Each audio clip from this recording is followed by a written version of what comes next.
Hello, BookTube. As I mentioned in a couple of videos, yesterday, Mark of Richardson Reads, my host up here in Vermont, he and I went on a book hunting expedition. And when we go on book hunting expeditions, we don't kid around. So we ended up with a very, very large amount of books. And I have, therefore, a huge book haul to share with you today. I thought I would go over all the stuff that I found yesterday. First two of which are romance novels. Romance mass market paperbacks. We have Heart of the Dragon by Gina Showalter, which I'm sure I got for the content. And also a sexy modern cowboy novel. This is Reckless in Texas by Carrie Lynn Dell. I'm not sure that I've ever read this author. And that was obviously what drew me to the book. It looks like he's some sort of bull rider. Is that what we're dealing with? A bull rider? Yeah, he's a bull rider. Perfectly happy to give it a try. I don't think I have this. Let's find out.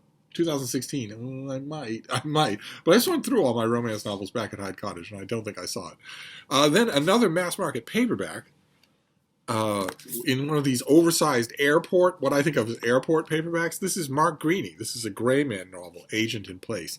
Lovingly worn and slightly larger than a normal size paperback. See, they're slightly bigger. I don't mind this size at all. I actually kind of like it. I'd be happier if all my mass market paperbacks were this size instead of some one and some the other. But the Gray Man series is absolutely terrific. A series of action-adventure novels. So I was happy to find it. Then this next one is, I don't have any other Gray Man novels. I have them all electronically. I've read every one of them, and I love them. I've recommended them to everybody, but I get them all electronically. So this next one is an old Wordsworth classic, a really attractive thing. I have a copy of this back at Hyde Cottage. But I got this one here because it was in perfect condition. I just naturally grabbed it. It was a quarter. So this is the complete Richard Hannay stories by John Durkin. This is a great cover. Hannay there is a little younger than I probably think he is, but very much a James Bondy type cover. And this has everything. This has all of those old stories, and they're great. They are really, really enjoyable.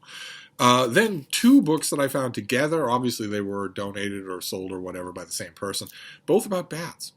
The first one is Lawrence Pringle, who was a huge figure in the field of bat research, specifically, well, not specifically, but he mostly did Macrochiroptera, the larger bats that flying fox type things. They usually aren't small, and they usually don't hunt with echolocation. And it was a towering figure in the field, and this was his book Batman, exploring the world of bats. There he is with a flying fox, and this is probably aimed at children, but I love these sorts of things, so I grabbed it. This has an introduction, or rather photographs by Merlin Tuttle.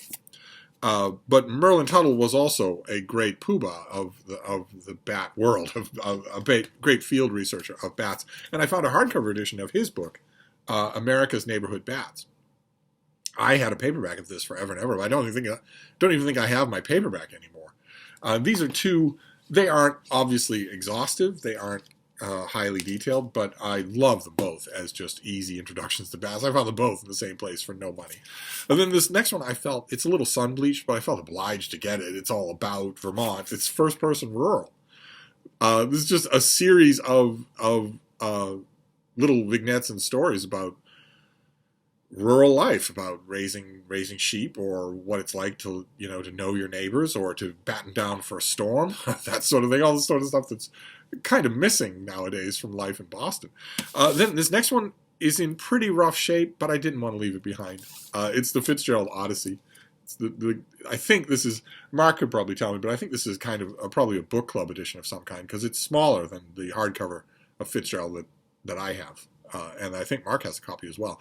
I think this might be some sort of book club edition. I will salvage this dust jacket and just use it, as a copy to keep in a bag where I don't have to worry about it much. This next one, Oxford Mark Twain, was a uniform, very pretty, very well produced, very well curated, as we say now in the 21st century, collection of the whole works of Mark Twain in individual volumes. I'm sure you've seen some of them, and I've never had them all. Uniform sets like that always end up, for me, taking up more space than they deserve. But I couldn't pass this one up now, could I? This is Mark Twain's blistering writings on Christian Science, on Mary Baker Eddy and Christian Science. Naturally, you won't find this book in the shelves of the Christian Science Monitor newsroom, where I go all the time. I am a reviewer for the Christian Science Monitor, and they're not fond of this full-scale attack that is absolutely hilarious. But I am fond of it, so I don't have the neat thing about this Oxford series is that you'll get fully annotated, sometimes illustrated, hardcover editions of individual Twain works that don't get reprinted. You never have any problem finding a reprint of Huck Finn or, Innocents Abroad even, but where are you going to find a readily available hardcover edition of Christian Science? That series really did the trick for that, but I don't get them all. This is the one I want, probably no others. This next one I had once upon a time in a really, really ratty trade paperback that I think had been just stitched together with gum and good hope. It's a biography of an author, and I don't have that copy anymore. It wasn't in good enough condition to read. But the whole time that I would go back to it, picking and pecking, I would think, boy, it'd be great if I could find another copy of this thing. If the Brattle turned up another copy. And it wasn't the Brattle. It was even less expensive than the Brattle. This is a Showman of Vanity Fair. This is a biography of William Makepeace Thackeray that is really good as author biographies go. And now I have it. Now, this is the second Thackeray biography that I have found up here in Vermont. If you go back to my last Vermont book haul, you'll see a different one. Thackeray's brought me so much joy that I'm perfectly happy to read multiple biographies of him. And then we'll do a couple of paperbacks here, and then I think they're all... No, there are plenty more paperbacks. I found a battered copy of Paris Trout by Pete Dexter, what I consider to be a great American novel, one of the great American novels of the second half of the 20th century, about the eponymous small-town miser and moneylender and horrible figure all around. This is just beautifully, beautifully done. I'm a fan of Pete Dexter. I think most of his books are really, really good, but this is better than anything that he wrote, and was the thing that really made his career, really launched his career. The book before this, God's Pocket, is also really, really good, but this is even better. Wholeheartedly recommend it. I grab paperbacks whenever I see it because I always give copies away. This copy may be in too rough shape for me to send to one of you, but maybe not. Some of you live in book deserts, so you'll take it. And I can't recommend it strongly enough. And I keep waiting for, a Penguin classic of... I imagine a collected volume with God's Pocket, Paris Trout, and maybe The Paperboy in a Pete Dexter. I imagine, in other words, I keep waiting for his rediscovery. In which case, there might be a Paris Trout edition that I would want to keep. This next one is from Faber. It's a tiny little thing. It should be much bigger. I have many collections like this that are much bigger, but I'll take it. Absolutely. This is the Faber Book of Letters. Very cute little thing that I don't think I've ever seen before. Just a collection of letters, long and short, extending over centuries. An art form, a form of communication that is gone. And I love reading these kinds of things. I have many big anthologies of letters. I'll take a little one. Absolutely. Let's see. Let's do more paperbacks. We have this. This is Dudley Pope, Decision at Trafalgar. Dudley Pope wrote lots of Napoleonic-era nautical fiction, but this is nonfiction. This is an account of the Battle of Trafalgar and what he views as its seminal importance. And he's a terrific writer, whether he's writing fiction or nonfiction. So, and this next one is by John Freely, and it's in a little bit parlous condition. I may destroy this. I'm going to want to read through it, and I don't think it will take another read through, but it was a quarter, so I wasn't going to leave it behind. This is John Freely's book, Strolling Through Venice, which is a guidebook to Venice, but it is all him. It's a guidebook to what you're seeing, the history of it, and the significance of it, but like you were seeing it with him. So it's a narrated guidebook. I read this once upon a time. This came out when? I want to say 30 years ago. 1994, which is almost 30 years ago. Oh my God. I read it when it first came out and really, really liked it. Thought it was a Venice book to keep. Never thought I'd see it again. So when I saw it, I grabbed it, even though it creaks a little when you try to read it. I don't know that it would survive a whole reading. And that is it for the paperbacks. Then we'll move to Nagaya Marsh, a Golden Age mystery author I really, really like. And Nagaya Marsh has had plenty of paperback reprints of her work. I strongly recommend her. But I've sort of come to like the Brattle I've found over the years. Original issue hardcovers squat little things with wartime rationing paper quality, so they're very light in the hand. I've come to like those. I don't think I will ever find. I didn't think I was ever find, but I found one for Nagaya Marsh, and it's my favorite of her books. It's Death of a Peer. In this cute little period hardcover, Mark would actually, or Jason would be able to read better whether or not this was when this came out. See, this is only giving me the copyright, which is 1940. I don't know if this book was actually made in 1940, but I have all of Nagaya Marsh on ebook, I'm pretty sure. But every once in a while, I want just a book, and this is what I want. I don't want any of her paperbacks, even though they're well designed. Then this next one came up on a Jason Harrion library tour. This author came up on a tour, but a book of his that I loathe. I absolutely hate it. But that made me remember not only that I hated that book, but that I love this author. So when I found a hardcover with a library covering on it, this is Dead Lagoon by Michael Dibdin. This is an Aurelio Zen story, not a Sherlock Holmes pastiche novel, thank God. I love the Aurelio Zen novels. Absolutely love them. Kind of wish I had them all on ebook. I don't have any of them. This is the only one that I have. Dead Lagoon just happens to be my favorite one. Although the gimmick, the opening gimmick for I think is it Last Resort, is just amazing. It's the type of thing where if you were a mystery author and that idea came to you late at night, you'd get out of bed and dance a jig. Where the main character Aurelio Zen is at a resort. He is temporarily vacationing from his job on the police force in Venice, and at the resort, one of the guests of the resort is murdered, and then another one is murdered. And in addition to thinking, well, I'm here and I'm on the job, Aurelio Zen also notices that both the people who died look a lot like him, and that maybe someone is there to kill him and just has sketchy info. But this is even better a novel. It doesn't have that kind of a quote unquote killer premise, but it's an even better book. So, yes. These next four were probably the find of this visit up to Vermont.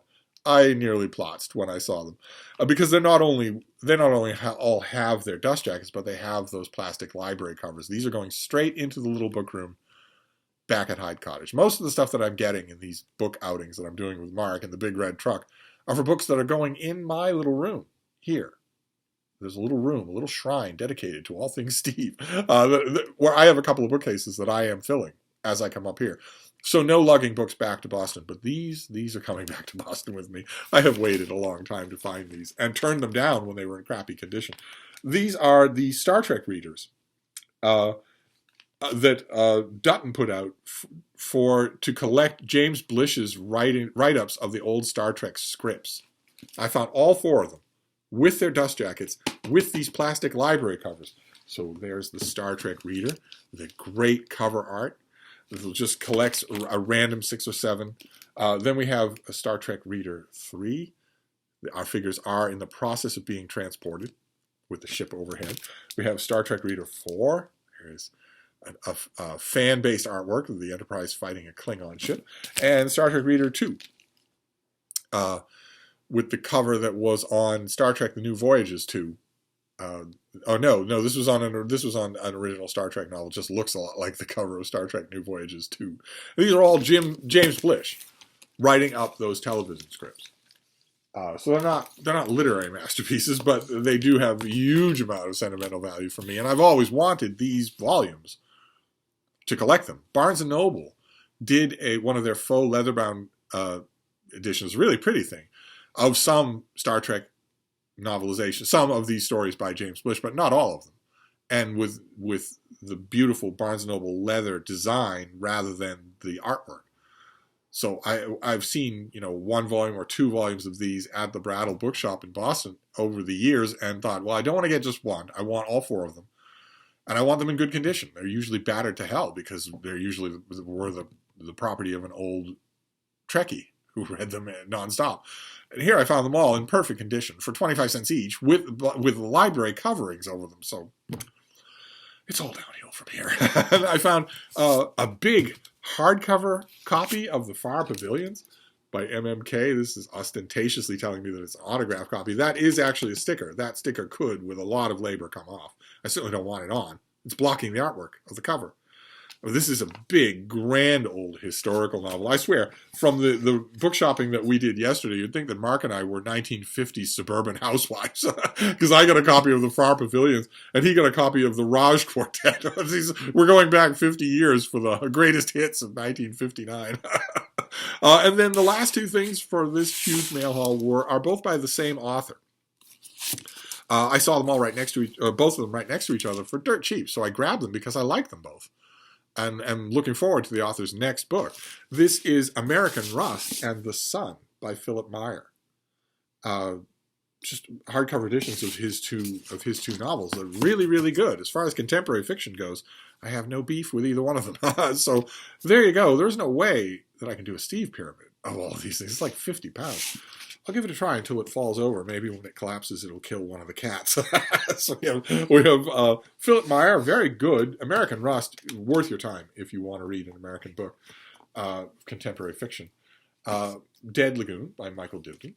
Death of a Peer by Nagaya Marsh. Strolling Through Venice. We have Decision at Trafalgar by Dudley Pope. Showman of Vanity Fair. No, this isn't going to happen. And I don't actually want to kill any of the cats because they're kind of sweet. But you saw them all. This is a huge, huge book haul. We went to a few places. So by the time we were done, the back seat of the big red truck was just filled with books. Just filled with them, his and mine. Those of you who have been asking me endlessly, I am working on Mark in my own patient, gentle way. I am working on him, not only to do a book haul of the books he found, but also to do a library tour. I've had endless numbers of emails from all of you asking, well, while you're up there in Vermont, can't you get him to do a library tour? You and Jason Harrigan are doing library tours. It doesn't feel right that he's not. I agree. And so does Jason. We'll work on him. I think his main concern is logistics, because this old house has books everywhere, just everywhere. And how do you film that? Where do you put the camera? How do you actually do that? He has a bigger library than me and Jason put together, at all angles, crammed into all corners. So how do you do that? But I think for his fans, he should try to find a way. Anyway, that is my book haul for today. I'm thinking about all the stuff that we have planned for the rest of the week. There could be another book outing somewhere, somehow, at least another trip to Ollie's, which I unabashedly love now that I don't get to go to Ollie's in Boston. I don't have a car. I don't have anyone anywhere near me. We'll at least go there. That's not always good for books for me. I'm not going to buy a remaindered copy of a 2019 book that I have at the house already. But there may be other book hunting expeditions. I can think of a couple of places that we haven't gone, but we're up against the gun, not necessarily of Steve leaving, because Steve and Bean aren't inclined to leave. We're being rather well treated up here, but rather in terms of a killer snowstorm. There's a killer snowstorm coming for this weekend. Big snowstorm coming to Vermont, coming to actually all of the eastern half of the United States, with increasing severity the further north you go. So we're going to get a foot of snow, I bet. And probably blizzarding all day Saturday, which is no good for going anywhere. We'll hunker down here at the old house. So there may be another book haul. We shall see. We shall see. This is certainly big enough to last me if there isn't. But in the meantime, I'm going to wrap this up, but I'll be back. Thank you, BookTube.